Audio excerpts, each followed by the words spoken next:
ব্ল্যাকফুটরে কিছুতেই খেতে দিবে না। থ্যানোসের নাম সুন্দর, ও কিন্তু বাইরের ডগি।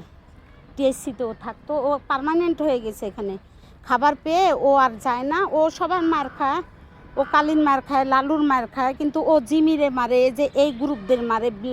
ব্ল্যাকফুটরে কীভাবে মারতেছে? আর ব্ল্যাকফুট তো এইভাবে মার খাওয়ার না, ও তো অনেকভাবে অনেক চালু ছিল।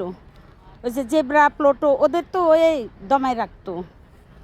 জেব্রাদের তো অনেক দাপট। বাই, তোমরা ভালো থেকো।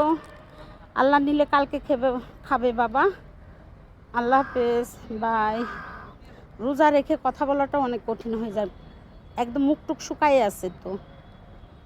বাই। থ্যানোস, তুমি কালিরে মারো, ব্ল্যাকফুটরে মারো কীভাবে? কালির সাথে পারো না? ওই যে ব্ল্যাকফুট। ভুলু তো বড় মাস্তান হয়ে গেছো, কিছুই বুঝতা না, এখন তো অনেক কিছু বুঝতে শিখছো। এবার যদি মারো ওদের, তাহলে দেখো আমি কি করি তোমাদের। অনেক রাগ করবো আমি, আর রাগ করেছিও অনেক তোমাদের উপর। এই যে হোয়াইটের খাবার রেখে যায় এখানে প্রতিদিন।